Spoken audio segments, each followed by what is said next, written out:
Mga sisi, ano na, anong araw na? Alam mo ba yung pakiramdam na sobrang saya mo na, napagplanuhan mo na lahat, tapos biglang boom, hindi pala siya matutuloy. Ganun yung nangyari sa amin kasi alam mo yon yung plano pa lang, sobrang saya mo na, pero yung realidad, hindi siya sumasabay dun sa plano. So, dun sa nakaraan ko na video, 'di ba, pumasyal kami ni Yong dun sa mga malapit na farm dito sa amin. Dami ng napag-usapan namin, nagdesisyon kami na magsimula ng 45 days na chicken poultry dito sa amin sa Bakuran. Bakit? Kasi essential siya. May regular na demand, madaling ibenta. Sobrang excited namin kaya sinabi namin yung plano kay nanay. Pero hindi kami pinayagang mag-alaga ng manok dito sa bakanteng lote sa may likuran ng bahay namin. Tatayo kami ng poultry dyan, 45 days sa likod. Saan? Diyan, sa banda rin ng Tanglad. Hindi naman pwede magpunta dyan. Masyadong maamoy ang ito naman mo. Eh kung kaunti testing lang naman eh. Kahit na malapit sa kapitbahay. Kaya lang tayo magpaparang ng complaint sa barangay ko naman yan. Nakakalungkot pero may punto naman kasi si nanay. Tama naman siya, ayaw naming makapurwisyo sa mga kapitbahay namin. Okay lang, sabi namin may plan B naman. Sabi namin kung hindi pwede dito sa malapit lang sa amin, maganda sana kasi malapit lang, madaling puntahan. Ang next na plan B namin ay sa bukid. Kung doon na lang kami magpapatayo ng aming poultry. Eh paano kung halimbawa sa doon sa bukid, Tapos, doon na lang kami. punta sa bukid. Doon kami magtatayo ng poultry. Walang Magtatayo. ano din, Tapos, agricultural land yun talaga. ay oo nga. Napakaraming kailangan kung kayo doon magkakakuha. Saan kayo matigil doon? Saan kayo matira? Oo.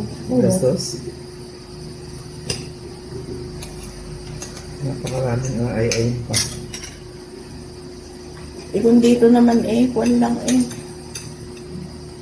kaunti lang naman, testing lang. Siyempre amoy ang ipot naman. Pero habang kinukwenta yung aming mga materyales, labor, kulungan, tubig, kuryente, malaki pala yung kailangan pag dun kami sa bukid. Lalo na limitado lang yung budget namin. Ayun, bagsak din yung plan B na pinag-usapan namin. Hindi rin pwede talaga sa bukid.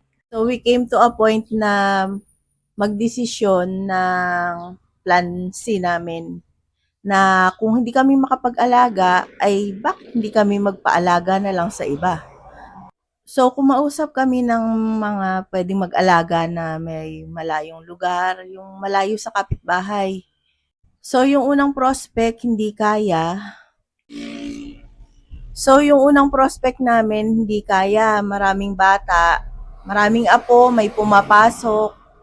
Si Mister, kadalasan may trabaho. So, yung unang prospect namin, X na. So, yung pangalawang prospect naman namin, ang ganda ng lugar. Ang ganda, talagang malayo siya sa bukid, presko. Nung kinausap namin, pareho din sila ng rason. So, merong bata. Tapos, kadalasan si Mister, may trabaho din. So, hindi rin pwede si prospect number 2, X din. Medyo pagod at disappointed na kami. So, pauwi na kami ni Jong. Bigla na lang ayaw umandar ng tricycle. Sinubukan pa naming ayusin. Tapos nung umandar na, ilang metro lang, tirik na ulit. Andun kami sa gitna ng dilim, palayan sa paligid, walang ibang sasakyan. Buti na lang at tanaw pa kami nung pinuntahan namin. Bumalik sila para tumulong, pero habang nandun kami, napaisip ako. Palayan yan. Baka sign to.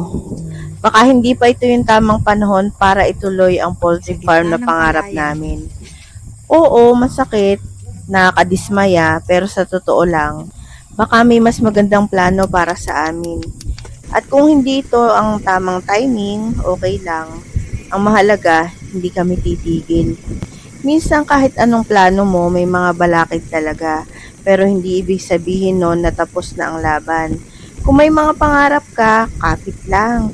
Baka hindi pa ngayon, pero darating din yung tamang panahon. At sa araw na yon, mas masarap ang tagumpay.